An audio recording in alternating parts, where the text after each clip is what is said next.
Hello everyone, welcome to my channel. How are you all? Hope you are doing good.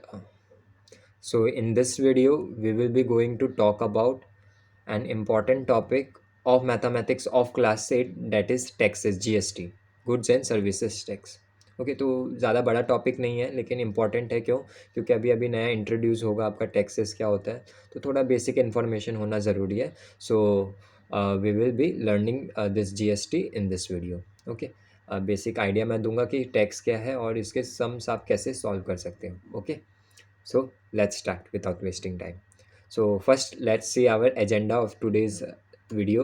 तो सबसे पहले हम बात करेंगे व्हाट इज़ टैक्स।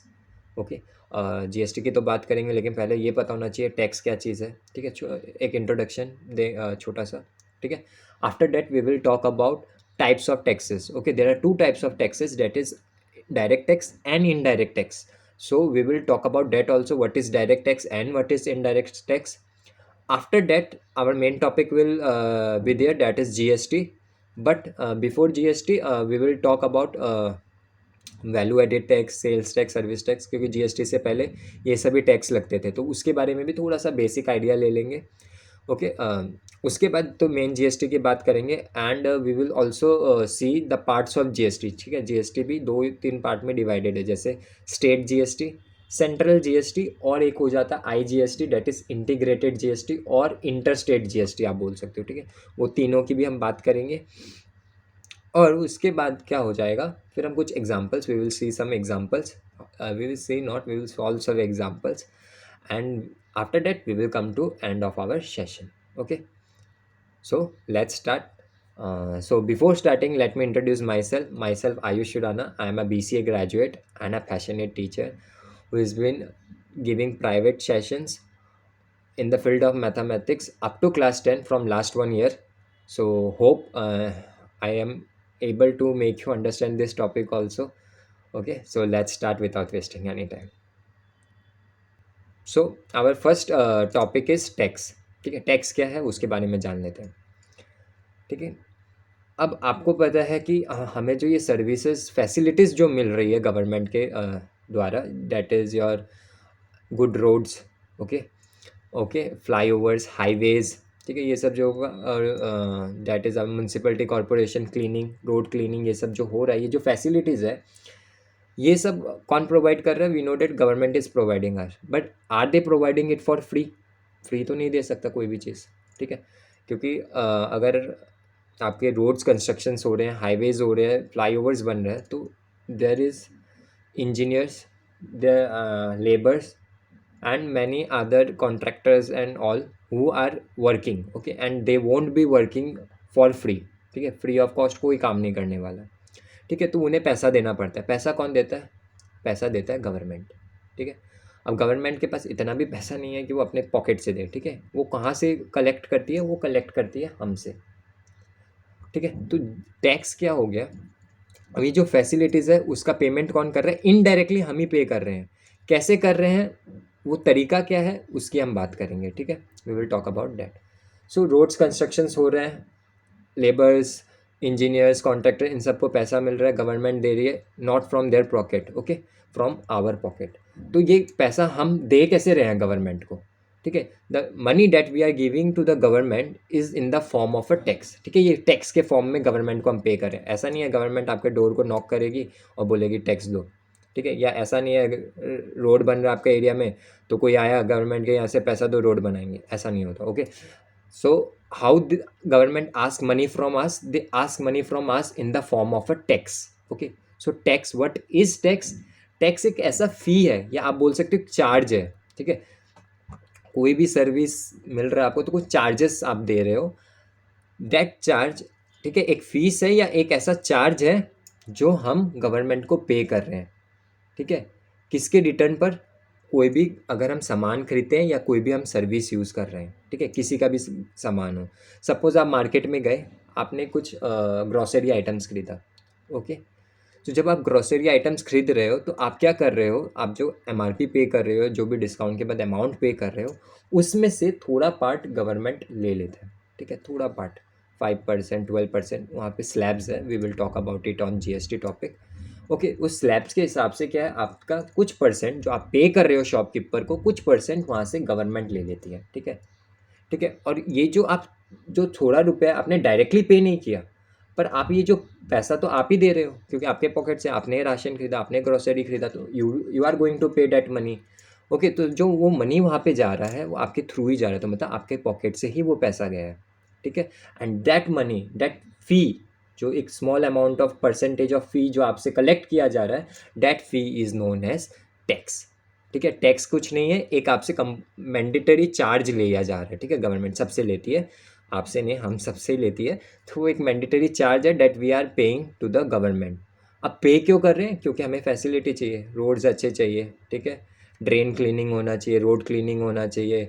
अब स्मार्ट सिटीज़ की बात की जा रही है, तो स्मार्ट सिटीज़ में सब क्या होगा, मॉडर्नाइज्ड हो जाएगा, तो for that also we will require money, ठीक है। For infrastructure development, for everything we require money, and that money is collected from the public through और in the form of tax. Okay, तो यहाँ पे एक डेफिनेशन चेक कर लेते हैं। A tax is a mandatory fee और financial charge, okay, levied by the government, means government is imposing on us on an individual or an organization, मतलब individually भी लिया जा रहा है और ऑर्गेनाइजेशन मतलब जो कंपनीज है या रिटेल शॉप्स है, मैन्युफैक्चरर्स है, उनसे भी कलेक्ट किया जा रहा है, मतलब एक ऑर्गेनाइजेशन से भी कलेक्ट किया जा रहा है और इंडिविजुअली एक एक पर्सन से भी लिया जा रहा है। इन उसकी बात करेंगे कैसे इंडिविजुअली लिया जा रहा है और कैसे शॉपकीपर्स या मैन्युफैक्चरर्स उनसे लिया जा रहा है, इनकी भी हम डिस्कशन करेंगे, ठीक है। और an organ to collect revenue for public works, मतलब हम आम आदमी के लिए, हम पब्लिक के लिए जो भी फैसिलिटीज़ डेवलपमेंट इंफ्रास्ट्रक्चर प्रोवाइड किया जाएगा उसके लिए पैसा चाहिए, तो वो कहाँ से कलेक्ट किया जा रहा है, इस टैक्स से। तो ये फ़ी जो हम पे करेंगे उससे यूज़ होगा, providing the best facilities and infrastructure, ठीक है। The collected fund is then use to fund different public expenditure programme, ठीक है। अलग अलग चीज़ के लिए हमारे लिए जो योजनाएं आ रही है, जैसे बहुत सारी योजनाएं, आवास योजना, उज्ज्वल योजना, तो ये सब योजना का पैसा आ कहाँ से रहा है, इट्स नॉट फ्री, ओके। कोई ऐसा नहीं है गवर्नमेंट आपके ऊपर रहम करके फ्री दे रही है, ये टैक्स से ही जो कलेक्शंस हो रहा है हम आम आदमी से, उसी को डिस्ट्रीब्यूट किया जा रहा है हमारे काम के लिए, ठीक है। So to run a nation, the government needs to collect tax from eligible citizens. Paying tax to the local government is an integral part of everyone's life, no matter where we live in the world. ठीक है, ऐसा नहीं है सिर्फ हमारे India में ही हो रहा है, पूरा वर्ल्ड में ये टैक्स सिस्टम है और आपको टैक्स पे करना भी चाहिए, ओके। ये रिस्पॉन्सिबिलिटी है, as a citizen we should pay our taxes on time, okay. क्यों? क्योंकि फैसिलिटी चाहिए और हमारी जिम्मेदारी भी है, तो ये चीज़ तो करना ही पड़ेगा, ठीक है। सो ये टैक्स है, टैक्स कुछ नहीं है, एक चार्ज है जो आप पे कर रहे हो, ठीक है, कुछ परसेंटेज, ठीक है। अब हम बात करेंगे types of taxes, okay. There are two types of taxes, first is your direct and indirect, ठीक है। First is your direct and second is your indirect,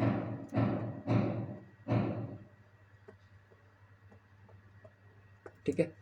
अब टैक्स तो पता चल गया, फीस आपसे कलेक्ट किया जा रहा है, लेकिन इसका भी मैंने बोला था ना इंडिविजुअली, लास्ट ये जो हमारा ये टॉपिक था यहाँ पे क्या था, इंडिविजुअली और एन ऑर्गेनाइजेशन, इंडिविजुअली कैसे लिया जा रहा है और कंपनीज से कैसे लिया जा रहा है, उसका भी यहाँ पे हम डिस्कशन करने वाले हैं, ठीक है। तो पहले इसका एक ये डेफिनेशन चेक कर लेते हैं। बीट एन इंडिविजुअल और N any business organization all have to pay the respective taxes in various forms. These taxes are further subcategorized into direct and indirect taxes, ठीक है।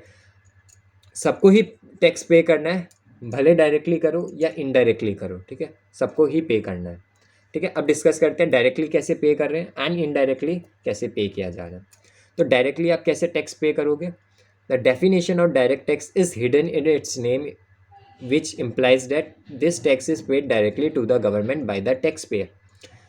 अब अभी जैसे ये फाइनेंशियल ईयर कंप्लीट हो चुका है हमारा, ठीक है, मैं बात कर रहा हूँ 2022 टू 2023, ठीक है, अप्रैल 22 से मार्च 23 तक, 2023, ठीक है। ये एक फाइनेंशियल ईयर बोला जाता है। फाइनेंशियल ईयर कब से काउंट किया जाता है? अप्रैल 20, मतलब कोई भी ईयर का अप्रैल मंथ से नेक्स्ट ईयर का March month, okay, it is the one financial year, ठीक है। अब ये फाइनेंशियल ईयर में अगर आप जॉब कर रहे हो, ठीक है, अगर एलिजिबल हो टैक्स पे करने के लिए, अगर आप जॉब कर रहे हो, आपको सैलरी मिल रही है, आपका बिजनेस है, ठीक है, तो आप कुछ इनकम करोगे, you will gain some income. हो सकता है लॉस भी जाए, लेकिन हो सकता है इनकम हो, आपको अच्छा प्रॉफिट हो रहा हो। तो वो प्रॉफिट अगर आपको हो रहा है तो उस प्रॉफिट का भी हिस्सा आपको किसको पे करना है? गवर्नमेंट को पे करना पड़ेगा, ठीक है। मान लेते हैं हाँ, मैं ही कोचिंग चला रहा हूँ, ठीक है, मेरे को मान लेता हूँ फॉर एग्जांपल मेरे को 10 लैक्स का प्रॉफिट हुआ पूरा 1 फाइनेंशियल ईयर में। कितना का प्रॉफिट हुआ? 10 लैक्स का, ठीक है, मेरे को 10 लैक्स का प्रॉफिट हुआ। 10 लैक्स का प्रॉफिट हुआ तो इससे, इस प्रॉफिट में से कुछ परसेंटेज, ये सारा डिस्क्राइब किया हुआ है, कुछ सर्टेन परसेंटेज 5%, 7%, वो मेरे को क्या करना पड़ेगा? गवर्नमेंट को पे करना पड़ेगा, ठीक है। ये इंडिविजुअल की बात कर रहा हूँ, एक ऑर्गेनाइजेशन की बात नहीं कर रहा हूँ अभी मैं, इंडिविजुअल। मैंने कोचिंग चला के मैंने खुद, मान लेता हूँ प्राइवेट सेशंस दिया था, कोचिंग नहीं बोलूँगा, कोचिंग बोलने से it will come under organisation.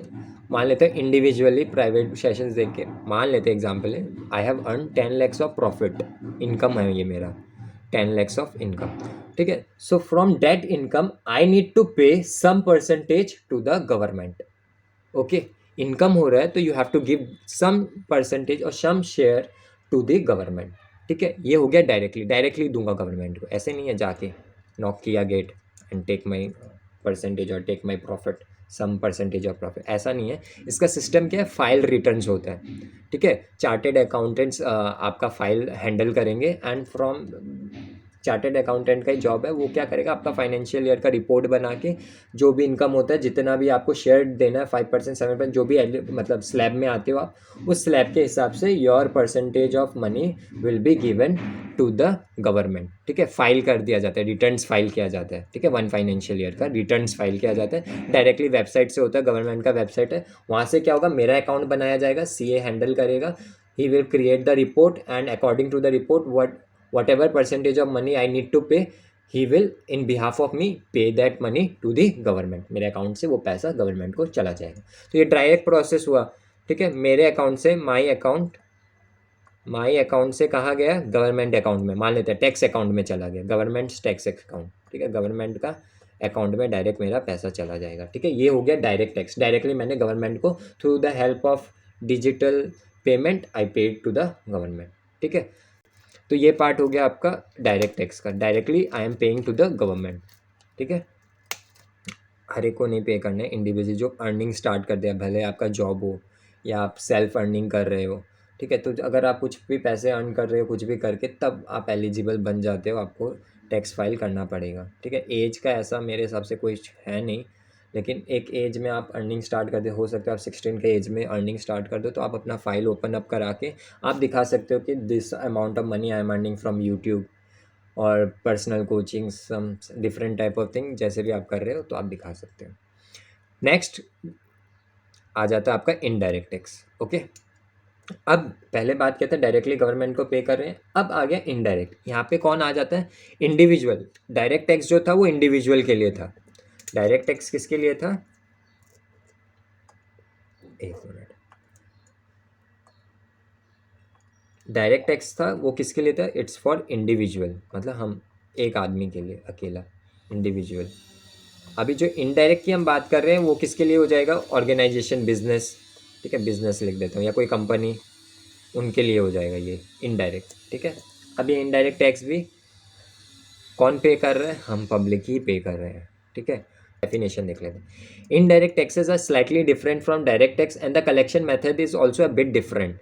These taxes are consumption based that are applied to goods or services where they are bought and sold, ठीक है। अब यहाँ पे क्या चीज़ की बात है? इनडायरेक्टली। इनडायरेक्टली अब आप पे करोगे, करना तो पे आप ही को है, but now you have to pay it indirectly, not directly, not through website, अब इनडायरेक्टली। अब इनडायरेक्टली कैसे? सपोज मैं कोई आइटम परचेज कर रहा हूँ, ठीक है, मान लेते हैं एक शर्ट मैंने खरीदा, ठीक है, I purchase a shirt. Shirt का MRP या जो पेमेंट मैंने किया वो था, सपोज मान लेते हैं 500 रुपीज़, ठीक है। मैंने पे किया, बिल बनेगा, बिल बनेगा तो टैक्स कटेगा, ठीक है। तो टैक्स, अब मैंने क्या किया? शर्ट किससे खरीदा? रिटेलर से, कोई भी शॉप में जाके एक रिटेलर से शर्ट खरीदा उससे, ठीक है। एट दैट पॉइंट जब मैंने पे किया 500, इसमें से मान लेते हैं टैक्स जो है गवर्नमेंट ने ऐसा एक स्लैब बनाया, एग्जाम्पल ले रहा हूँ, 10% टैक्स कटेगा। टैक्स कितना कटेगा? 10%। मान के चलते हैं क्लोथ्स में, मान के चलते हैं मेरे से 10% टैक्स लेगा। तो ये जो मैंने 500 पे किया ना, आपने तो पूरा पे कर दिया, you have paid all the money to the shopkeeper. But जब वो बिल बनाता है ना, उसमें वो डिवीजन दिखा देगा, he will show that division, he will show the government that I collected 500 rupees from the customer, from that money I am paying 10%। ठीक है, आपके बिहाफ में वो क्या करेगा, 10% गवर्नमेंट को पे कर देगा। तो 500 का 10% कितना हो जाएगा? 50 रुपीज़। ठीक है, मीन्स 50 रुपीज़ तो गवर्नमेंट को टैक्स चला गया। For what? जो आपने शर्ट खरीदा, आपने गवर्नमेंट को डायरेक्टली थ्रू वेबसाइट नहीं दिया, इस बार आपने क्या किया, अपने शॉपकीपर को पैसा दे दिया। अब वो क्या करेगा, उस पैसे को डिवाइड कर लिया इन द सेंस बिल बन गया। ठीक है, इन्वॉइस बना है तो वहीं पे डिवीजन हो जाता है। इस इन्वॉइस का भी रिटर्न्स होता है। ठीक है, जीएसटी के अंदर वो भी चार्टर्ड अकाउंटेंट इनका रिटर्न्स लगाते हैं। ये हो गया ऑर्गेनाइजेशन का returns. The previous one was individual return, ठीक है, पर्सनल अकाउंट के लिए। अब हो गया ऑर्गेनाइजेशनल अकाउंट के लिए। तो वो यहाँ पे क्या शो हो गया कि 50 रुपीज़ जो है, जो 500 है उसमें से 50 रुपीज़ तो गवर्नमेंट टैक्स ले रही है, और जो 450 है वो शॉपकीपर का पॉकेट में गया। ठीक है, डैट 450 रुपीज़ कहाँ गया? शॉपकीपर का पॉकेट में। ठीक है, वहाँ पे भी उसका सेल्स में टैक्स कटेगा ही। ठीक है, तो हर एक जगह कटना ही है। तो लेकिन ऐसे डिवाइड हो गया। तो नाउ इनडायरेक्टली आपने क्या किया, इस बार लास्ट केस में क्या था, इंडिविजुअली आप ही अपने अकाउंट से, यहाँ पे क्या था, आप ही माई अकाउंट से डायरेक्ट गवर्नमेंट अकाउंट में खुद ही दे रहे थे with the help of chartered accountant CS. Okay, इस केस में क्या हो गया, अब आपने शर्ट खरीदा, अब बीच में रिटेलर आ गया। अब रिटेलर क्या करेगा, उसको डिवाइड कर देगा। अब रिटेलर भी तो आगे किसी से परचेज किया है, he has also purchase from an wholesaler. ठीक है, उसको भी फिर बिल मिलेगा। फिर होलसेलर भी हो सकता है जो मेन फैक्ट्री है वहाँ से लिया है, तो उसका भी बिल होगा। तो वहाँ पे टैक्स क्या है, डिवाइड, इनडायरेक्टली जा रहा है। जा तो रहा है पैसा टैक्स के फॉर्म पे, लेकिन इनडायरेक्टली जा रहा है। मतलब आप पे कौन कर रहे हैं, इंडिविजुअली आप ही पे कर रहे हो। ठीक है, आपने शर्ट खरीदा तो आप ही पे। अगर आप शर्ट खरीद ही नहीं रहे हो तो you are not paying. But not only on shirt, on all essential items, ये क्लोथिंग्स, इलेक्ट्रॉनिक्स, कुछ भी हो, ग्रॉसरीज, सब कुछ ना कुछ तो आप खरीदोगे कभी ना कभी। एक अगर आप पैकेट भी खरीद रहे हो बिस्किट का, then also you are paying some percentage of money to the government, but you are paying indirectly. ठीक है, इस बार आपसे डायरेक्टली नहीं मांगा जा रहा है, इस बार आपसे इनडायरेक्टली मांगा जा रहा है। तो देना टैक्स किसी को पड़ रहा है, कस्टमर को ही। Okay, the customer is the one who is paying tax at all the points. ठीक है, तो ये हो गया इनडायरेक्टली। तो इस केस में क्या हो रहा है, इनडायरेक्टली टैक्स लिया जा रहा है। और गुड्स बोल के नहीं है, कोई सर्विस। अगर मैं सपोज मेरे नाम का कोचिंग सेंटर खोल लेता हूँ, आयुष कोचिंग, ठीक है, मैंने ऑर्गेनाइजेशन क्रिएट किया। हाँ, अब मैं वहाँ पे, अब क्योंकि ऑर्गेनाइजेशन क्रिएट किया, रजिस्टर करके रखा हूँ, तो मेरे को रिटर्न्स फाइल करना होगा अपना बिजनेस का। तो मैं सर्विस दे रहा हूँ, मैं सपोज आपको कोच कर रहा हूँ, मैं आपको टीचिंग ट्यूटरिंग कर रहा हूँ आपका। तो उस केस में क्या होगा, तो आप मेरे को फ़ी पे करोगे, तो मैंने सर्विस दिया, तो उस सर्विस आपसे जो मैं फ़ीस लूँगा, सपोज़ मैंने आपसे 5000 रुपीज़ लिया, तो उसका भी कुछ percentage I have to give to the government. ठीक है, तो चाहे सर्विस हो या चाहे कोई प्रोडक्ट हो, आइटम हो, उसके लिए भी हर एक चीज़ के लिए यू हैव टू पे दी टैक्स। ओके, ये हो गया इनडायरेक्ट टैक्स। तो नेक्स्ट पैरा पढ़ लेते हैं। The indirect tax payment is received by the government from the seller. ठीक है, सेलर से, जो retailer of goods and services. The seller in turn passes the tax on to the end user, that is buyer. तो government charges tax from retailer. मान लेते हैं retailer, यहाँ पे अभी हम मैन्युफैक्चरर ये सब में नहीं जाते, ये तीन ही लेके चलते हैं। कंज्यूमर जो कि हमें शर्ट लेने हैं, रिटेलर जो दुकानदार था, और डायरेक्ट गवर्नमेंट मान के चलते हैं। ठीक है, कॉम्प्लिकेट नहीं करेंगे। तो मैंने डायरेक्टली नहीं पे किया, end user that is buyer. तो आपने शर्ट खरीदा, गवर्नमेंट टैक्स आपसे नहीं ले रही है, इनडायरेक्टली ले रही है, लेकिन डायरेक्टली ऐसे मांग नहीं रही है गिव मी द टैक्स, ऐसा नहीं हो रहा। वो क्या कर रही है, रिटेलर को अपना मीडियम बना रहा है। ठीक है, who is the medium in this case, in this case medium is the retailer, the shopkeeper. उसके थ्रू क्या कर रहा है, 50 रुपीज़ अपना टैक्स साइड में ले रहा है, और बाकी 450 जो है वो सेलर का अकाउंट में चला जाता है। ओके, तो इसलिए यहाँ पे बोला गया है receive by the government from the seller of goods and services, the seller in turn passes the tax on to the end user. तो सेलर से टैक्स ले रहे हैं, तो सेलर क्या करेगा, वो तो अपने पॉकेट से नहीं देगा, वो क्या करेगा, भाई हमसे 50 रुपीज़ टैक्स लिया, तो इसका प्रोडक्ट का प्राइस हो गया 500। तो ये 500 में से 50 जो टैक्स गवर्नमेंट मुझसे ले रही है, वो आप ये 500 में से निकाल के दे देगा, और वो 450 अपना पॉकेट में डाल देगा। ठीक है। तो thus the name indirect tax as the end user of goods and services does not pay the tax directly to the government, मतलब आप डायरेक्टली इस बार पे नहीं करें, आप किसके थ्रू पे कर रहे हो, मतलब एक शॉपकीपर से, शॉपकीपर आगे किसी से, तो मतलब ये एक चेन है, ठीक है, ये चेन बन गया, तो उसके थ्रू पेमेंट हुआ जा रहा है, ठीक है। ये हो गया इनडायरेक्ट टैक्स, ठीक है। अब आ जाएगा हमारा next topic, that is GST. पर जीएसटी से पहले हम बात कर लेते हैं था कौन सा टैक्स। जीएसटी तो आपका 2017 में इंट्रोड्यूस हुआ, उससे पहले भी कोई टैक्सेस था, ठीक है। जीएसटी तो बाद में आया, तो उससे पहले कौन से टैक्स होते थे, ये थे वैल्यू एडेड टैक्स। इस वाले में आप देखोगे ये value added tax, that is VAT, ठीक है। और सर्विस होता था, वैल्यू एडेड टैक्स प्रोडक्ट्स पे लगता था, और सर्विस जो है, जैसे मैंने ये मेरा सर्विस है, मैं आपको पढ़ा रहा हूँ, तो ये सर्विस के लिए कौन सा टैक्स था, सर्विस टैक्स था, ठीक है। फिर कुछ अर्निंग हो रही है, सेल्स हो रहा है, जैसे कितना आइटम एक शॉपकीपर ने बेचा, कितना प्रॉफिट अर्न किया, उस सब के लिए फिर सेल्स टैक्स हो जाता। तो प्रॉब्लम क्या था यहाँ पे, जीएसटी और वैट, ये value added tax, sales tax, इसमें कोई डिफरेंस नहीं है, टैक्स टैक्स है, पैसा तो देना ही है, दोनों का मतलब तो सेम ही है, पैसा तो देना ही है। पर वैट, ये जो जीएसटी से पहले क्या होता था, टैक्स डिवाइडेड था, मतलब प्रोडक्ट लो तो वैट लगेगा, रेस्टोरेंट ये सब में जाते हैं तो सर्विस चार्ज लेता आपसे, ठीक है। क्या चीज़ का सर्विस, क्या आपको सर्विंग कर रहा है ये सब, तो उसका सर्विस, जो आप रेस्टोरेंट में मज़ा ले रहे हो तो उसका, तो ये सर्विस दे रहा था आपको, तो सर्विस टैक्स अलग देना पड़ता था। प्रॉफिट अर्न हुआ, सेल्स दिखा रहा है अपना शॉप का, तो सेल्स टैक्स हो गया, तो डिवीजन हो गया था कि तो टाइप्स का टैक्स हो गया। जीएसटी आने से फ़ायदा क्या हुआ, अब यही सारा टैक्स को क्या किया, एक ही नाम के अंदर डाल दिया, जीएसटी है वही चीज़, पर नाम बदल गया, ठीक है। ये सारा टैक्स को क्या किया, ग्रुप किया, ग्रुप करके जीएसटी बोल के एक नाम पे इसको डाल दिया। तो जीएसटी का मेन मोटिव ये जीएसटी लाने का था, वन नेशन वन टैक्स, मतलब एक नेशन का एक ही टैक्स होना चाहिए, वन नेशन, एक नेशन है तो एक ही टैक्स होना चाहिए। तो ये वैट, सर्विस, सेल्स को साइड किया, सबको घुसा दिया जीएसटी के अंदर, ठीक है। So GST is nothing but the combination of VAT, sales, service, ये सारा टैक्स का कॉम्बिनेशन है, ठीक है। अब जीएसटी में यही चीज़ नहीं है, नाम बदलने से तो नहीं होगा, कुछ एक्स्ट्रा और करके दिखाना पड़ेगा। तो व्हाट इस प्रोसेस में क्या होता है जीएसटी में, अब वो वैट टैक्स ये जो था पहले, इसमें क्या होता था, सपोज़ मैन्युफैक्चरर एक प्रोडक्ट बनाए, मैन्युफैक्चरर, सपोज़ मेरा शर्ट का फैक्ट्री है, मैंने यहाँ पे एक शर्ट बनाया फैक्ट्री में, तो मान लेता हूँ मैं मैन्युफैक्चरर हो गया, ठीक है। मैंने एक शर्ट बनाया 100 रुपीज़ का।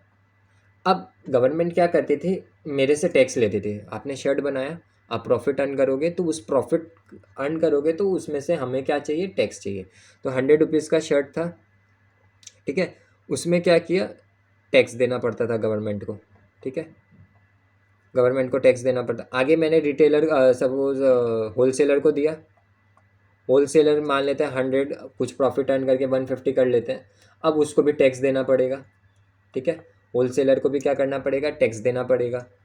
फिर होलसेलर आगे रिटेलर को भेजेगा, ठीक है, शॉप जो हम मार्केट से लेते हैं, तो रिटेलर को भेजेगा, तो अब टैक्स लग गया उसको, तो टैक्स पे करने के मतलब मान लेते हैं 200 रुपीज़, 200 रुपीज़ रिटेलर को पड़ा, मतलब अगर मैं दुकानदार हूँ तो मेरे को एक शर्ट कितना कॉस्ट कर रहा है, 200 रुपीज़ में मैंने ख़रीदा है, तो मैं आगे तो ज़्यादा में बेचूंगा, तो 200 में मैंने ख़रीदा, तो वहाँ पे भी टैक्स देना पड़ेगा मेरे को भी, ठीक है।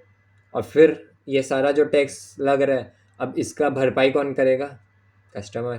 तो ये सब तो कोई अपना पॉकेट से देगा नहीं, ना ही मैन्युफैक्चरर अपना पॉकेट से टैक्स दे रहा है, ना ही होलसेलर अपना पॉकेट से दे रहे हैं, नहीं, ये जो टैक्स वो पे भी कर रहे हैं, तो वो क्या कर रहे हैं, प्रोडक्ट में ऐड करते जा रहे हैं, प्रोडक्ट में ऐड करते जा रहे हैं। तो अब प्रोडक्ट मैं बेचूंगा कितना, मैं 300 400 या ज़्यादा में बेचूंगा, क्यों, सबका टैक्स, ये जो टैक्स पे किया वो इसके ऊपर ऐड कर दिया, ये जो टैक्स पे किया भाई, ये मैन्युफैक्चरर बोलता है मैं क्यों पे करूँगा, तो वो होलसेलर में लगा देता है, होलसेलर बोलता है मैं क्यों अपना पॉकेट से दूंगा, तो वो रिटेलर पे लगाते हैं, रिटेलर बोलता है मैं क्यों अपना पॉकेट से दूँ, तो वो फिर आगे क्या चला जाता है, कंज्यूमर के पास चला जाता है, ठीक है।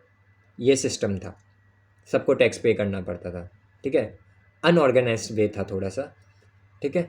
अब जीएसटी में क्या हुआ, जीएसटी में भी यही सिस्टम है, ठीक है, डीप नहीं जाएंगे, सिस्टम यही है, चेन सिस्टम है, manufacturer to wholesaler, wholesaler to retailer, retailer to consumer. पर जीएसटी में एक फ़ायदा क्या है, यहाँ पे इनपुट क्रेडिट सिस्टम है, मतलब जो टैक्स है वो आपके प्रॉफिट में से लिया जाता है, वो भी कुछ परसेंट, ठीक है। ये इतना सुनने में जितना ईजी लग रहा है वैसा नहीं है, इतना डीप आप कंफ्यूज मत हो, बस आप इतना समझ लो। सपोज मान लेते हैं एक प्रोडक्ट जो कंज्यूमर खरीदा है उसमें अगर 50 रुपीज़ टैक्स है, ठीक है, तो इसका मतलब जो इनपुट क्रेडिट सिस्टम में क्या होता है, कुछ परसेंट ऑफ टैक्स कंज्यूमर को नहीं मिलेगा, कुछ परसेंट ऑफ टैक्स जो है वो फिर से इनके पास आ जाता है। ठीक है, सपोज मान लेते हैं रिटेलर ने वही एग्जांपल आ जाता है रिटेलर और शर्ट वाले में। ठीक है, सपोज 50 रुपीज़ टैक्स रिटेलर ने पे किया, आपसे 500 रुपीज़ लिया और 450 उसका पॉकेट में गया। जीएसटी का ये था वैट का टाइम पे, वैट के टाइम पे बस यहीं पे ख़त्म हो गया। जीएसटी में क्या हो गया, ये जो 50 रुपीज़ इसने टैक्स लिया ना आपसे, इसका भी एक इनपुट क्रेडिट सिस्टम होता है, मतलब इसका कुछ परसेंटेज मान लेते हैं 50%, फॉर एग्जाम्पल ले रहा हूँ, ऐसा नहीं होगा। 50% क्या है, टैक्स जो है वो फिर से इसको मिल जाएगा, मतलब 25 रुपीज़ फिर से किसके पॉकेट में आ जाएगा, रिटेलर का पॉकेट में आ जाएगा। ठीक है, तो ये है इनपुट क्रेडिट सिस्टम, मतलब जो भी चीज़ प्रोडक्ट परचेज किया जा रहा है, रिटेलर, मैन्युफैक्चरर, होलसेलर, ठीक है, वो क्या हो रहा है, उसका कुछ रिटर्न दिया जा रहा है। ठीक है, उसको फिर से कुछ परसेंटेज ऑफ टैक्स रिटर्न में मिल जाता है। ठीक है, तो इसमें फ़ायदा क्या हुआ, इसमें ऐसा मानना था, मेरे को नहीं पता ऐसा फ़ायदा हुआ या नहीं, ऐसा मानना था कि जो इन्फ्लेशन है, जो महंगाई है, it will come down, but actually I think so it didn't happen. ठीक है, अपना अपना पर्सपेक्टिव है। ठीक है, तो ये कॉन्सेप्ट था जीएसटी लाने से। क्या है, अगर मैं इनपुट क्रेडिट दे दूँ, मान लेते हैं कोई प्रोडक्ट में अगर 100 रुपीज़ वैट के टाइम में, when there was a value added tax, suppose 100 rupees tax government को दिया जा रहा था, अब जीएसटी का सिस्टम में क्या हो रहा है, 50 रुपीज़ बैक फिर से मिल जा रहा है, तो इससे क्या हुआ, टैक्स थोड़ा कम हो गया। अब पहले before GST we have to pay 100 to the government, और 100 से कोई बैक सिस्टम नहीं था कि फिर से मिलेगा। अंडर जीएसटी इट इज़ क्या हो रहा है कि जो 100 रुपीज़ दिया जा रहा है उसका सिस्टम है, इट्स ऑल द प्रोसेस, सब प्रोसेस है, उस प्रोसेस से 50 बैक मिल जा रहा है, तो मतलब आपका आधा पैसा फिर से आ गया। तो मानना ये था, ये जो आधा पैसा फिर से आ जा रहा है, इससे क्या होगा, इन्फ्लेशन डाउन हो जाएगा। ठीक है, तो ये जीएसटी का कॉन्सेप्ट था, इसलिए जीएसटी को इंट्रोड्यूस किया गया। ठीक है, थोड़ा बहुत ऊपर नीचे हो सकता है, ये कॉन्सेप्ट नहीं है, बस आप इतना समझो जीएसटी में इनपुट क्रेडिट सिस्टम है, मतलब some percentage of tax is given back to the ये रिटेलर, होलसेलर, मैन्युफैक्चरर्स, इनके पास कुछ कुछ परसेंटेज आ रहा है। इससे क्या होगा, ऐसा मानना था कि ये क्या करेंगे, रिटेलर, मैन्युफैक्चरर, होलसेलर कुछ अमाउंट कम कर देंगे अपना प्रोडक्ट में, तो महंगाई नीचे आ जाएगा, पर ऐसा हुआ नहीं। आई डोंट नो, हुआ है तो हो सकता है, अपना पर्सपेक्टिव है। ठीक है, तो in the year 2017 the government introduce the goods and services tax, which is considered the most revolutionary tax reform in independent India to date. Earlier also government levied various state and central taxes for availing various services or buying different goods. The problem with earlier reforms was that taxation process was complex. मैंने बोला था थोड़ा सा unorganized था, complex था, and the contradicting rules enabled some people to evade taxes through loopholes in the system. हाँ, और एक important point, that loopholes मतलब पहले क्या होता था, जीएसटी से पहले, ये भी मानना है, जीएसटी से पहले क्या होता था कि टैक्स जो है, मतलब टैक्स पेयर, मतलब मैं मान लेता हूँ शॉपकीपर हूँ, तो मेरे पास ऐसा उस सिस्टम में, टैक्स सिस्टम में, ये वैट का सिस्टम जो हो गया, वैल्यू एडेड टैक्स या सेल्स टैक्स या सर्विस टैक्स, इनमें क्या था, लूप होल था, मतलब कुछ कुछ ऐसा जगह था, वीक पॉइंट था यहाँ का, कि जैसे मैं अगर शॉपकीपर हूँ तो मेरे पास ऐसा तरीका था कि मैं क्या है, कुछ टैक्स देने से बच सकता हूँ। ठीक है, सपोज मेरे को कोई भी स्लैब में मैं आ रहा हूँ कि मेरे को 20% टैक्स देना होगा, पर उसमें कुछ ऐसा ऐसा वीक पॉइंट्स था जिसको वीक पॉइंट पकड़ के कुछ भी दिखा दिया ऐसे करके, वो 20% की जगह मेरे को सिर्फ 5% पे करना पड़ रहा है। बनता तो मेरा 20% है, but I am paying just the 5%, तो मैंने 15% तो चोरी कर लिया, बच गया। इवेड करना मतलब बच जाना, मतलब चोरी कर रहा है। 15% जो मेरा गैप आया वो क्या हुआ, चोरी हुआ। मेरा रेस्पॉन्सिबिलिटी है टैक्स पे करना पूरा 20%, लेकिन क्योंकि लूप होल है तो लूप होल का फ़ायदा उठाया गया, और क्या हुआ, टैक्स चोरी होता था। टैक्स इवेड ये जो है, इसका मतलब क्या होता है कि टैक्स चोरी, ठीक है, बहुत होता था, अभी भी ऐसा नहीं होता, होता है। ठीक है, तो ये, लेकिन लास्ट पहले बहुत ज़्यादा होता था, कि बहुत सिस्टम था, बहुत तरीका था कि आप टैक्स देने से बच सकते थे, या बहुत कम टैक्स देना। आपका 10 लाख बन रहा है तो आप हो सकता है 1 लाख में सेटलमेंट हो जाता था। ठीक है, तो ये मानना था। तो the problem with the earlier reform was the taxation process was complex and contradicting rules enabled some people to evade taxes through loopholes in the system. ठीक है, अब आ जाता है after the introduction of GST higher percentage of SSS was brought under the taxation. ये SSC मतलब क्या हो गया, मतलब पहले क्या था, बहुत जन बच जाता था। मान लो मैं हो गया, मेरा थोड़ा छोटा बिजनेस है, मैं तो टैक्स ही नहीं देता, कैसे तैसे लूप होल से बच गया, तो मैं तो हट गया, नाम ही नहीं है मेरा। लेकिन जीएसटी जब आया ना, सारा शॉपकीपर, रिटेलर्स, होलसेलर्स, मैन्युफैक्चर, सबको क्या है, रजिस्टर करना है। ठीक है, सबको करना है। और उससे क्या हुआ, तो जो नहीं भी पे कर रहा था उसको भी उसके अंदर घुसा दिया है। तो ठीक है, तो जो बचा कुचा था, मान लेते हैं पहले, मान लेते हैं 5000 शॉप्स था, जिसमें से 4000 ही टैक्स पे कर रहे थे रजिस्टर होके, बाकी 1000 कुछ ना कुछ तरीके से बच रहा था। लेकिन अब क्या हुआ, जीएसटी आने से वो 5000 को सबको रजिस्टर करना, सबका नाम होगा, पूरा रिपोर्ट रहेगा। ठीक है, तो इसलिए बोला हायर परसेंटेज ऑफ एसएससी, मतलब बढ़ गया। जो टैक्स पेयर्स है, पहले जो चोरी कर रहा था, बच रहा था, वो भी घुस गया अंदर। Was brought under the taxation umbrella and it took a toll on evaders as escaping from paying taxes became tougher. अब जो टैक्स चोरी हो रहा था वो थोड़ा टफ हो गया, इजी नहीं रहा। पहले अगर इजीली हो जाता, हाँ भाई ये दिखा दो वो दिखा दो, हो गया, टैक्स बच गया। लेकिन after the implementation of GST it became little difficult और tougher from evading, from tax evading, मतलब टैक्स देने से बचने का। ठीक है, तो ये हो गया जीएसटी। इसलिए जीएसटी कुछ नहीं है, गुड्स एंड सर्विसेज, मतलब गुड्स भी है, सर्विसेज भी है, और उसका टैक्स भी आपको पे करना है। ठीक है, GST stands for goods and services tax, it is an indirect tax. हाँ, ये गुड्स एंड सर्विसेज टैक्स क्या है, इनडायरेक्ट टैक्स है। ठीक है, आप सर्विस मेरे से ले रहे हो, ठीक है, आप मेरे को पैसा दे रहे हो, मैं फिर अपना फाइल रिटर्न करूंगा, तो मैं आपका जो हिस्से से टैक्स बनता है वो मैं गवर्नमेंट को पे करूंगा। तो इनडायरेक्ट हो गया, बीच में मीडियम कौन है, थर्ड मीडियम मैं बन गया, तो थर्ड पार्टी में हो गया, तो ये इनडायरेक्टली हो गया, इनडायरेक्टली गवर्नमेंट को पे किया जा रहा है। ठीक है, it that was implemented to replace a variety of previous indirect taxes. तो ये वैट, सेल, सर्विस, ये टैक्स को हटा के कौन सा टैक्स ऐड कर दिया, इनडायरेक्ट एक ही टैक्स, जीएसटी। ठीक है, तो यहाँ पे है including value added tax, service tax, purchase tax, excise duty and other, बहुत सारा था। तो GST is a tax that India imposes on the supply of specific product and services. तो कोई भी प्रोडक्ट या सर्विसेज सप्लाई किया जा रहा है, जीएसटी पे करना ही पड़ेगा, टैक्स पे करना पड़ेगा। There is only one tax that is imposed in India. ठीक है, तो ये एक ही मात्र ऐसा टैक्स है, आप देखोगे तो जीएसटी ही दिखाया जाएगा। बिल, कोई भी बिल अगर आप ले लो, whenever you go to any showrooms, shops, so if you see the invoice there will be only one tax, that is GST.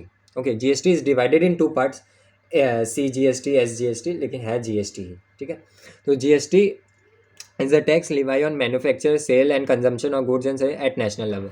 सबके ऊपर ही टैक्स लग रहा है, लेकिन क्या होता है इसमें, इनपुट क्रेडिट सिस्टम में। ठीक है, तो GST is the destination based tax where the tax is collected by the state where goods are consumed. ठीक है, जीएसटी क्या है, पे आप करोगे, आप कोई स्टेट XYZ स्टेट में रह रहे हो, ठीक है, तो आप जब टैक्स पे करोगे, शॉपकीपर टैक्स आगे फाइल करेगा रिटर्न, तो कुछ परसेंट क्या है स्टेट के पास चला जाएगा, कुछ परसेंट क्या है सेंटर के पास चला जाएगा, तो ऐसे डिवाइड हो जाता है। जीएसटी पे dual role in both state and centre tax, in which both states and center levy tax on goods and services or both। अब यहाँ पे और एक चीज़ पॉइंट है जो जानना है कि वैट टैक्स में क्या होता था, अभी जीएसटी में भी क्या होता है। ये जीएसटी जो CGST, SGST बोल रहे हैं, CGST मतलब central goods and services tax, central मतलब सेंट्रल गवर्नमेंट, ठीक है, इंडियन गवर्नमेंट, और स्टेट जीएसटी मतलब स्टेट, जो भी आपके स्टेट में गवर्नमेंट फॉर्म करके रखा है उनका, ठीक है, स्टेट गवर्नमेंट। तो जो टैक्स कलेक्ट किया जा रहा है, जैसे सपोज शॉपकीपर ने आपसे 50 रुपीज़ टैक्स लिया, उसमें से क्या होगा, डिवाइड हो जाता है दो पार्ट में। 25 क्या है स्टेट लेके जाएगा, और 25 रुपीज़ कौन है, सेंटर के पास चला जाएगा, इंडियन गवर्नमेंट के पास। ठीक है, लेकिन जब जीएसटी से पहले क्या होता था, ऐसा सिस्टम नहीं था। टैक्स सेंटर बोलेगा, मतलब सेंटर बोल रहा है कि मैं 5% लूँगा इस प्रोडक्ट पर, सपोज शर्ट में सेंटर बोल रहा है कि आई नीड 5%, ठीक है, स्टेट वाला बोलेगा आई नीड 15%, सपोज। ठीक है, अलग इंडिविजुअल, हर एक स्टेट में अलग अलग स्टेट टैक्स लगेगा। ठीक है, मान लेते हैं मेरे स्टेट में बोल रहा है कि शर्ट के ऊपर 10% टैक्स लिया जाएगा, हो सकता है आपके स्टेट में बोलेगा हम 7% ही लेंगे, तो आपको वहाँ पे थोड़ा सस्ता मिलेगा प्रोडक्ट। ठीक है, मेरे से हो सकता है कोई तीसरा स्टेट में बोलेगा नहीं भाई हम तो 20% टैक्स लेंगे, तो वहाँ पे यही सेम शर्ट महंगा हो जाएगा। तो ये क्या है, अलग अलग स्टेट में अलग अलग तरीका था, वो जो मन चाहे वो उस टाइप का टैक्स स्लैब फिक्स था। जीएसटी के अंदर क्या हो गया, 4 स्लैब हो गया। ठीक है, 4 स्लैब कौन से है, 5%, 12%, 18% एंड 28%। ठीक है, अब इसमें क्या हो गया, ये 4 स्लैब हो गया, मतलब अलग अलग प्रोडक्ट है। सपोज मान लेते हैं इलेक्ट्रॉनिक आइटम आपका 28% में आ गया, कोई दूसरा ठीक है फूड ये ग्रोसरी आइटम जैसा 5% में होता है, स्लैब बन गया। ठीक है, तो अब इसमें से क्या होता है 5%, अगर आप एक प्रोडक्ट खरीदो, मान लेते हैं शर्ट ही खरीदा आपने, मान लेते हैं क्लोथ 12% में है। ठीक है, क्लोथ्स के ऊपर 12% टैक्स है, तो उसमें से क्या होगा 6% लेके जाएगा आपका Indian government, that is CGST। ठीक है, इंडियन गवर्नमेंट, सेंट्रल GST। और 6% जो है वो कौन लेके जाएगा, स्टेट, आपका स्टेट। और ये फिक्स है, ऐसा नहीं है कि मेरे स्टेट में 6 आपके स्टेट में 7, नहीं, सब स्टेट्स के लिए फिक्स्ड है। GST के अंदर ये एक और चीज़ इम्प्रोवाइज्ड हो गया। ओके, तो क्या इम्प्रोविजन हुआ कि जो स्टेट है they will take fix amount of tax, मतलब ऐसा नहीं है 6 मेरे में 6 आपका स्टेट में 7 थर्ड स्टेट में 8, ऐसा नहीं है, फिक्स्ड है। अगर एक शर्ट यहाँ पे मैंने खरीदा तो मेरे इस स्टेट में, जिस स्टेट में है उस स्टेट में भी स्टेट गवर्नमेंट को 6% मिलेगा, आपके स्टेट में भी गवर्नमेंट को 6% ही मिलेगा। ठीक है, तो ये इम्प्रोविजन हुआ था यहाँ पे। अब आ जाते हैं फॉर्म्स ऑफ GST। ठीक है, यहाँ पे मैंने 2 ही GST दिखाया, लेकिन 3 हो जाएगा यहाँ पे। एक GST आप ज़रूरत पड़ सकता है जान भी लो आप, एक हो जाता है IGST। ठीक है, IGST इंटीग्रेटेड भी माना जाता है,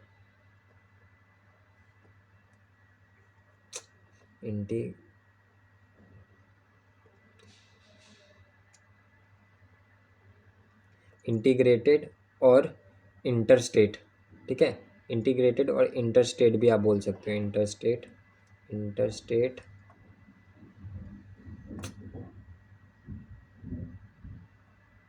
इंटरस्टेट GST। ठीक है, इंटीग्रेटेड और इंटरस्टेट GST। पहले बात कर लेते हैं SGST। एस का मतलब स्टेट, GST मतलब goods and services tax, collected by the state government. ठीक है, GST आपको ये कुछ जो स्लैब्स मैंने आपको नीचे दिखाए 5, 12, 18, 28, इसी हिसाब से आपसे डिडक्ट किया जाएगा। सपोज आपने एक मोबाइल परचेज किया तो 28% फिक्स्ड है। ठीक है, 10,000 का मोबाइल है तो उसमें से 28% who will take tax, GST है वो। ठीक है, हु विल टेक मतलब गवर्नमेंट के पास जाएगा, लेकिन गवर्नमेंट क्या करेगा उस 28% में 2 पार्ट में डिवाइड कर देगा। बोलेगा कि 14% बोलेगा भाई स्टेट तुम रखो, और 14% क्या करो मेरे को दे दो। ठीक है, तो मान लेते हैं एग्जाम्पल ऐसे ले रहा हूँ। ठीक है, मान लेते हैं 2800 रुपीज़ टैक्स आया, 2800 रुपीज़ क्या आया, टैक्स आया, तो उसमें से 1400 स्टेट को दे देंगे, और 1400 जो है वो सॉरी सेंटर ले जाएगा, स्टेट नहीं सेंटर। ठीक है, 1400 कौन ले जाएगा, सेंटर, इंडियन गवर्नमेंट। ठीक है, तो ऐसे डिवीजन हो गया। तो स्टेट GST और CGST, सेंट्रल GST में क्या हो फ़र्क है, GST के अंदर ही गिरते हैं। आपसे तो एक ही बार में एक GST के नाम पे टैक्स लिया जाएगा, लेकिन उसको 2 पार्ट में दिखा दिया जाएगा कि 1400 is been paid to the state government and 14% is being paid to the central government. ठीक है, मतलब 1400 जो 14% है वो सेंटर को गया, 14% स्टेट को गया। ठीक है, 2 पार्ट में डिवाइड हो गया है। एक ही आपसे एक ही नाम में काटा जाएगा, वो है GST। आपसे एक ही नाम में टैक्स लिया जाएगा एंड इट इज़ GST। पर आफ्टरवर्ड्स क्या होगा, उनका डिवीजन हो जाता है। ठीक है, वो जो पैसा आपसे लिया जा रहा है उसको आधा आधा कर दिया जाता है, स्टेट को थोड़ा दे दिया और सेंट्रल को थोड़ा दे दिया। ठीक है, अब ये IGST इंटीग्रेटेड या इंटरस्टेट GST क्या है, अब यहाँ पे क्या हो जाता है, सपोज बिजनेस टू बिजनेस भी हो रहा है। ठीक है, सपोज मैं मान लेता हूँ असम से हूँ और आप मान लो दिल्ली से हो। ठीक है, दोनों बिजनेस कर रहे हैं। ठीक है, मैंने अगर आपको कुछ आइटम भेजा, ठीक है, आपने बोला असम में टी फेमस है, तो टी मैंने आपको वहाँ पे ये क्या एक्सपोर्ट किया। ठीक है, असम से दिल्ली मेरा टी गया। ठीक है, बड़ा बिजनेस टू बिजनेस हो रहा है। अब यहाँ पे क्या होगा, मेरे को यहाँ पे एक टैक्स तो देना पड़ेगा सेंटर को। एक टैक्स किसको पे करना पड़ेगा, सेंटर को पे करना पड़ेगा, इंडियन गवर्नमेंट को। अब यहाँ पे SGST नहीं आएगा, क्यों, यहाँ पे स्टेट एक सिंगल स्टेट नहीं है, यहाँ पे 2 स्टेट हो गया। एक हो गया यूनियन टेरिटरी हमारा दिल्ली, और एक हो गया मेरा असम। लास्ट वाले केस में क्या था, सपोज मैं यहीं से एक शर्ट खरीद रहा हूँ। ठीक है, तब जो मैं यहाँ, क्योंकि मैं असम का रहने वाला हूँ, तो मैं असम गवर्नमेंट को ये पे करूँगा। ठीक है, अब जो बिज़नेस हो रहा है वो असम और दिल्ली के बीच में हो रहा है। ठीक है, तो असम गवर्नमेंट भी टैक्स लेंगे और दिल्ली गवर्नमेंट भी टैक्स लेगा। ठीक है, तो यहाँ पे आ जाता है इंटर स्टेट, मतलब स्टेट और स्टेट के बीच में जो कनेक्शन है। ठीक है, किसके बीच में, स्टेट टू स्टेट के बीच में जो कनेक्शन है वो हो जाएगा आपका IGST, इंटर स्टेट, मतलब दो स्टेट के बीच में ये आप बोल सकते हो बिजनेस हो रहा है, या दो स्टेट के बीच में अगर कोई भी गुड्स और सर्विसेज एक्सचेंज हो रही है, then it comes under inter state IGST। तो दैट केस में सेंटर तो फिक्स्ड है, centre is fix, Indian government will take money, but changes कहाँ पे आएगा, स्टेट पे और इंटर स्टेट पे। स्टेट पे कब लग रहा है, जैसे गुड्स और सर्विस से कोई कंज्यूमर ले रहा है, या हो सकता है आसाम के अंदर ही मैं एक सिटी से दूसरे सिटी में कर रहा हूँ, तब हो सकता है। लेकिन जब मैं एक स्टेट से दूसरे स्टेट में डीलरशिप कर रहा हूँ, in that case I have to give the money to the inter state, मतलब दोनों स्टेट के गवर्नमेंट के पास टैक्सेस जाएंगे, तब at that point which tax will come, IGST। Okay, ये 3 पार्ट है GST के। होप आपको इतना दूर समझ में आ रहा होगा। ठीक है, उतना डीप भी हमें नहीं घुसना है, हमें तो एक्चुअली सम करना, पर टैक्सेस का नॉलेज होना पड़ेगा कि कब किसको क्या टैक्स दे रहा है, उससे पहले क्या टैक्स था, थोड़ा सा नॉलेज होना ज़रूरी है। ठीक है, अब आ जाते हैं हम एग्जाम्पल्स पे। इतना दूर कहीं डाउट हो तो आप कमेंट वमेंट में बता देना। ठीक है, लेकिन इतना दूर होप आपको समझ में आया हो थोड़ा बहुत। ठीक है, अब बात हो जा रही है, अब मेन मुद्दा जो है वो यही है, करना तो हमें सम सॉल्व ही है, तो उसी काम पे आ जाते हैं हम। ठीक है, क्वेश्चन एकदम इजी क्वेश्चन है, यही ऐसे ही क्वेश्चंस होंगे, थोड़ा अगर हाई फाई भी कर दे तो कॉन्सेप्ट जो रहेगा वो यही रहेगा। अब ज़्यादा तो यहाँ पे कर नहीं सकता क्योंकि ये फिर वीडियो 1 घंटे के पार हो जाएगा, तो मेन जो है कॉन्सेप्ट जो है वो कॉन्सेप्चुअल बेस्ड क्वेश्चंस मैंने रखे हैं। इस क्वेश्चन में बोला है, Arjun bought a magazine for 784 rupees which included GST 12%। What was the price of the magazine before GST was included. मतलब अर्जुन क्या कर रहा है, जाके एक मैगजीन परचेज कर रहा है और उसके लिए 784 रुपीज़ वो पे कर रहा है। ठीक है, 784 रुपीज़ वो क्या कर रहा है, पे कर रहा है। ठीक है, और इसी में गवर्नमेंट इसी पैसे में से गवर्नमेंट को 12% टैक्स पे किया जाएगा। ठीक है, मतलब इसमें टैक्स इंक्लूडेड है, पहले से इंक्लूडेड है, इंक्लूड करना नहीं है एक्स्ट्रा। ठीक है, क्वेश्चन ये पूछ रहा है, अगर अर्जुन 12% टैक्स नहीं दे तो कितना अमाउंट होगा। 784 तो टैक्स के साथ है, इफ अर्जुन डिडंट पे द टैक्स, अगर टैक्स इंक्लूड ही नहीं किया जाए तो कितना अमाउंट होगा, ये बताओ। ठीक है, अब ये क्वेश्चन आ गया, तो ऐसे क्वेश्चन को कैसे सॉल्व करेंगे। पहले बात तो क्या है, सेलिंग प्राइस। ये जो 784 है वो क्या हो गया, सेलिंग प्राइस, मतलब एक रिटेलर या शॉपकीपर क्या है 784 में अर्जुन को मैगजीन सेल कर रहा है, तो वो सेलिंग प्राइस हो गया। तो सेलिंग प्राइस ऑफ मैगजीन क्या हो गया, 784 rupees, and that to including GST। Okay, अब टैक्स कितना लिया जा रहा है, GST कितना लिया जा रहा है, GST लिया जा रहा है उससे 12%। क्वेश्चन में पूछा जा रहा है अगर टैक्स नहीं पे करता तब प्राइस क्या होता, मान के चलते हैं उसको बोल देते हैं price before, price excluding tax, price excluding tax. ठीक है, प्राइस एक्सक्लूडिंग टैक्स कितना होगा ये बताओ। तो मेरे को नहीं पता कि कितना होगा, ये तो कैलकुलेशन करने से ही पता चलेगा। तो मान के चलता हूँ कि अगर टैक्स हटा दिया जाए तो मान के चलते हैं एक्स होगा। ठीक है, सपोज कितना होगा, एक्स अमाउंट होगा, लेट है ये मेरा। ठीक है, मान के चल रहा हूँ। ठीक है, तो मान के चल रहा हूँ कि 784 रुपीज़ जो है वो टैक्स के साथ था, विदाउट टैक्स मेरे को पता नहीं, I am assuming it to be X amount. तो एक्स रुपीज़ में एक मैगज़ीन विदाउट GST मिल रहा है, एक्स रुपीज़ में, हो सकता है 100 रुपया हो, 200 रुपया हो, 300 रुपया, कुछ भी हो। उसमें क्या हो रहा है, उस एक्स रुपीज़ में 12% GST ऐड हो रहा है। ठीक है, तो 12% किस पे ऐड होगा, 12% लगेगा किसके ऊपर। अगर सपोज़ आप एक पैकेट खरीद रहे हो चिप्स का, ठीक है, मान लेता हूँ ये चिप्स का पैकेट है और इसका प्राइस कितना है 20 रुपीज़, और मैं बोल रहा हूँ ये GST इंक्लूडेड नहीं है। ठीक है, इसमें GST नहीं है। अभी शॉपकीपर आपसे इसके ऊपर GST चार्ज करेगा 10%। तो 10% मतलब कितना, पहले तो 10% पता करना पड़ेगा अमाउंट कितना होता है, एक्चुअल में 10% कितना अमाउंट होता है ये पता करना पड़ेगा। तो कैसे निकालेंगे हम, 20 रुपीज़ का 10% पता करेंगे कितना होता है, 20 रुपीज़ का 10% कैलकुलेट करेंगे। ठीक है, तो सॉल्व करोगे तो आपको पता चलेगा 2 रुपीज़ होता है। तो मतलब 20 रुपीज़ तो चिप्स का पैकेट का रेट है, 2 रुपीज़ उसके ऊपर क्या लग रहा है, टैक्स लग रहा है, तो +2 हो जाएगा। ठीक है। तो 22 रुपीज़ का ये चिप्स का पैकेट हो गया। तो यहाँ पे भी प्रोडक्ट कितना रुपीज़ का है, एक्स रुपीज़ का है। I don't know what is the amount of the product, I am assuming it to be the X rupees product. अब इसके ऊपर क्या लगेगा, टैक्स। तो टैक्स तो एक्स के ऊपर ही लगेगा। कितना लग रहा है, 12% क्वेश्चन में बोला। तो एक्स इंटू 12%, ठीक है। ये क्या है, टैक्स है। मेरे को नहीं पता कितना अमाउंट होता है, आई डोंट नो।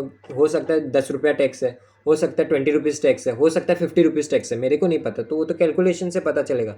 तो वो हो गया एक्स इंटू 12%। मतलब जो ओरिजिनल प्राइस है प्रोडक्ट का विदाउट जीएसटी, उसके ऊपर 12% लग रहा है, ठीक है। और इन दोनों को प्लस कर दें, जो ओरिजिनल प्राइस है विदाउट जीएसटी और जो भी जीएसटी अमाउंट होगा 10 रुपीज़ 20, उन सबको ऐड कर दे। तो टोटल अमाउंट कितना बनता है विथ जीएसटी। ये तो मेरा जीएसटी हो गया, शॉर्ट में लिख रहा हूँ, ठीक है। ये मेरा जीएसटी हो गया, ये मेरा ओरिजिनल प्राइस हो गया विदाउट जीएसटी, ठीक है। ओपी बोल देता हूँ, ओरिजिनल प्राइस, ठीक है, विदाउट जीएसटी। तो इन दोनों को ऐड करूंगा तो फाइनल प्राइस मिलेगा विथ जीएसटी वाला। वो कितना है, 784, क्वेश्चन में दिया ही है। तो ये 784 हो जाएगा। अब ये एक इक्वेशन बन गया। अब इक्वेशन को सॉल्व कर लेंगे। तो ये हो गया मेरा एक्स, ये हो गया एक्स इंटू 12%, मतलब एक्स इंटू 12/100, ठीक है, इज इक्वल टू 784, ठीक है। अब यहाँ पे आप आ जाओ, तो ये हो गया एक्स प्लस 12x/100। काटना चाहो तो आप काट सकते हो, नहीं काटोगे तो भी हो जाएगा सॉल्व। ऐसा नहीं है नहीं सॉल्व होगा, तो बिना काटे कर लेते हैं। तो अब एलसीएम लेंगे तो 100, ये हो जाएगा 100x प्लस 12/100, एलसीएम लेने का इज इक्वल टू 784। अब करेंगे क्रॉस मल्टीप्लाई। ये 100 अपोजिट साइड में जाने से क्या होगा, यहाँ पे डिवीजन में, तो अपोजिट साइड में जाने से हो जाएगा मल्टीप्लिकेशन। तो ये हो गया हमारा 112x is equal to 784 into 100। अब आप कट कर लो, x is equal to 784 into 100/112। अब आपको चेक करना 112 के टेबल में 784 आ रहा है या नहीं आ रहा है। तो आप कटिंग नॉर्मली कट कर सकते हो 784 100। ये 2 इवन नंबर है, 2 से कर लो, 4 से, जैसा आपको सही लगे, ठीक है। तो चेक कर लेते हैं 112 आएगा या नहीं। मेरे हिसाब से आ जाना चाहिए। 7 2 ज़ा 14, 7 1 ज़ा 7 8 एंड 7 1 ज़ा 7, 784। तो आ रहा है 7 का टेबल, 112 इंटू 7। तो काट देते हैं डायरेक्ट 7 से। तो ये कितना हो गया, 7 इंटू 100, 700। तो मतलब एक्स का वैल्यू कितना आया, therefore X is equal to 700। और एक्स था क्या, एक्स था price excluding GST. What was X, X was price excluding GST. अगर मैगजीन के ऊपर 12% इंटरेस्ट आप नहीं दो तो आपको कितना लगेगा जीएसटी, आपको जीएसटी लगेगा इसके ऊपर, सॉरी, ओरिजिनल प्राइस क्या हो जाएगा विदाउट जीएसटी, वो बन जाएगा आपका 700 रुपीज़। ओके, तो मतलब ये मैगजीन अगर जीएसटी हटा दिया जाए तो कितना अमाउंट होगा इसका, 700। क्लियर है। यही कॉन्सेप्ट के क्वेश्चंस आपके पास आने वाले हो सकते हैं। थोड़ा वैल्यूज ऊपर नीचे कर दे, थोड़ा क्वेश्चन को ये ट्विस्ट कर दे, लेकिन रहेगा यही चीज़, ठीक है। नेक्स्ट आ जाता है हमारे पास दूसरा क्वेश्चन, वो है ये, ठीक है। तो यहाँ पे आपको क्या बोला था, price, the original price of the magazine was 700 without tax. ये लास्ट क्वेश्चन की तरह है, इस बार टैक्स नहीं लगा है। क्वेश्चन में क्या बोला, ओरिजिनल प्राइस क्या है, 700 है। अब 12% of GST is levied on it. What was the price of the magazine before GST was included. Sorry, ये क्वेश्चन में मिस्टेक हुआ है। What should be the price of magazine after GST, ठीक है। बिफोर नहीं होगा यहाँ पे, आफ्टर हो जाएगा, ठीक है। बाद में लग रहा है क्योंकि बिफोर जीएसटी तो खुद ही क्वेश्चन में दे के रखा है 700। तो ये क्या हो जाएगा, आफ्टर जीएसटी, ठीक है। जीएसटी के बाद कितना प्राइस हो जाएगा, ठीक है। तो आंसर क्या आना चाहिए, 784 ही आना चाहिए। क्यों, क्योंकि ये लास्ट क्वेश्चन से मैच करता है, ठीक है। लास्ट क्वेश्चन में 784 था जो जीएसटी के साथ था और 12% पहले से लिया जा रहा था। इस क्वेश्चन में बोला 700 है विदाउट जीएसटी, जीएसटी 12% लगा लो और बताओ कितना अमाउंट होगा, ठीक है। तो ओरिजिनल प्राइस, तो यहाँ पे हमारा ओरिजिनल प्राइस क्या हो जाता है, ओरिजिनल प्राइस वो है आपका 700 रुपीज़, ठीक है। इसके ऊपर 12% जीएसटी लग रहा है तो टैक्स बोल देंगे, लिख देते हैं, वो है 12%। 12% किसके ऊपर लगेगा, 700 के ऊपर। तो वो जो लास्ट टाइम हमने एक्स प्लस 12% लिखा था, यहाँ पे क्या होगा, 700 प्लस 12%, ठीक है। उसके बाद हो गया। अब आपको क्या निकालने बोल रहे हैं, सेलिंग प्राइस, मतलब फाइनल प्राइस, सेलिंग प्राइस, ठीक है। तो सेलिंग प्राइस कैसे निकलेगा, ओरिजिनल प्राइस प्लस जीएसटी 12%, तो 12% किसके ऊपर लगेगा, 700 के ऊपर, तो 700 इंटू 12, तो मेरे को पहले ये निकालना पड़ेगा 700 का 12% कितना होता है, तो वो कैसे लिखेंगे 7 इंटू 12%। ठीक है, ये मेरे को क्या देगा, ये मेरे को बताएगा कि 700 का 12% कितना होता है। ठीक है, तो ये हो गया आपका 700 प्लस, ये हम सॉल्व कर लेते हैं, 700 इंटू 12/100, 0 कैंसिल और 74 या 84 हो जाएगा। तो आंसर क्या आएगा 700 प्लस, इसको सॉल्व करने से आपको मिलेगा 84, फाइनल आंसर क्या आएगा 784। तो मतलब हमारा सॉल्यूशन तो राइट है, क्यों, क्योंकि प्रीवियस क्वेश्चन का ही कॉपी था। ठीक है, यहाँ पे हो क्या रहा है, आपको बस यही दिखा रहा है, अगर प्राइस जीएसटी के विदाउट आपको दे दे और आपको बोले जीएसटी उसके ऊपर अप्लाई करो, पुट करो, तब सॉल्यूशन कैसे आएगा, then this is the method. Okay, what you have to do, you have to add that percentage, जितना भी अमाउंट होता है ओरिजिनल प्राइस के साथ ऐड करके you have to find the selling price of the product. Clear. तो next question में क्या बोला है, a boy bought a jeans pant for 784 including GST. If the original price of the jeans pant is 700, find the rate of GST. So in this question, it has been said that the original price, that is inclusive of GST, means tax leke, the amount is 784. And if you exclude the tax, then the amount will become 700 rupees. So in the question, now they are asking you to find out the percentage of tax. कितना percent tax लगा वो find out करके बताओ। इस question में direct पूछ लिया आपसे। ठीक है, कितना परसेंट लगा। तो अब बाकी क्वेश्चन में percentage was given in the question itself, but now they are asking you the this percentage. तो उसके लिए फॉर्मूला पहले से बना हुआ है। ठीक है, फॉर्मूला क्या है, अगर आपको टैक्स का परसेंटेज निकालना है तो फॉर्मूला है आपका जीएसटी अमाउंट, मतलब कितना जीएसटी टैक्स आपसे लिया गया, कितना अमाउंट, 10 रुपया, 20 रुपया, 50, 100, 200, 300, what amount of tax has been taken from you. तो जीएसटी वैल्यू हो गया वो। ठीक है, या जीएसटी अमाउंट भी आप बोल सकते हो। इसको मैं थोड़ा इरेज कर देता हूँ। ठीक है, जीएसटी अमाउंट AM। ठीक है, जीएसटी अमाउंट कितना जीएसटी लिया बाय ओरिजिनल प्राइस, प्रोडक्ट का प्राइस क्या है without GST. Okay, original price, OP means original price without GST into 100%। This is the formula to find the percentage. ठीक है, GST amount means कितना GST लिया, मतलब कितना टैक्स लिया। Originally the price of the product was 700, 84 rupees आपसे tax लेके उसका प्रोडक्ट का प्राइस कितना कर दिया 784। ओके, मतलब आपने 784 पे किया, तो 84 जो डिफरेंस है 84 का, वो आपका क्या हो गया, टैक्स हो गया। ओरिजिनल प्राइस 700 है इंटू 100%। तो यहाँ पे अगर आप देखो तो इसको डायरेक्टली कैंसिल आउट कर सकते हो, आ जाएगा यहाँ पे 7 और 7 के टेबल में 84 आ जाएगा 12 से। ठीक है, तो आंसर क्या है, फाइनल आंसर 12%। प्रीवियस क्वेश्चंस के वैल्यूज़ है, इसलिए आंसर सेम कि इजी कैलकुलेशन हो और आंसर भी आप वेरीफाई कर सकते हो, मतलब हमारा आंसर करेक्ट है। ठीक है, मतलब हमसे कितना परसेंट टैक्स लिया, 12% टैक्स लिया है। ठीक है, ये क्वेश्चन भी एग्जाम में या कॉन्सेप्चुअल क्वेश्चन है, ऐसा क्वेश्चन आपको मिल सकते हैं टैक्स पे। ठीक है, तो अगर टैक्स निकालने बोल दे तो आपको कन्फ्यूजन नहीं करना है, परसेंटेज निकालने बोल दे तो ये फॉर्मूला डायरेक्ट लगा देना है। ठीक है, सीधा सीधा सिंपल काम हो जाएगा। बाकी नॉर्मल है, जैसे नॉर्मल सॉल्व करते हैं वैसे ही सॉल्व करना है।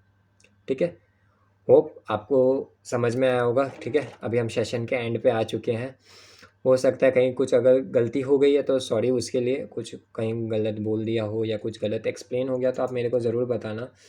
ठीक है, फीडबैक ज़रूर देना कमेंट्स के थ्रू, एंड होप आपको अच्छा लगा होगा करके। ओके, तो यहीं सेशन एंड करते हैं। Okay, thank you for watching and bye.